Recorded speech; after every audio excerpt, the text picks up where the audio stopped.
এই দর্শকের প্রকাশ্য শাস্তি দেখতে চাই, মৃত্যুদণ্ড দেখতে চাই, অথবা এই দর্শককে সরাসরি আমাদের হাতে তুলে দিতে হবে। আসসালামু আলাইকুম ওয়া রাহমাতুল্লাহি ওয়া বারাকাতুহু। আমরা দেখেছি গাজীপুরের মধ্যে আমাদের 13 বছর বয়সী ছোট্ট বোনকে হিন্দু মালাউনরা অপহরণ করে 3 দিন যাবৎ লাগাতার ধর্ষণ করেছে। আমাদের মিডিয়াগুলো চুপ, তাদের কোনো কার্যক্রম ভূমিকা আমরা দেখতে পাচ্ছি না।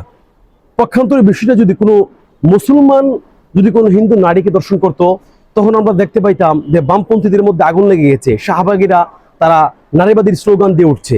কিন্তু কোথায় আজ মিডিয়ার ভূমিকা কোথায় দেখান তো?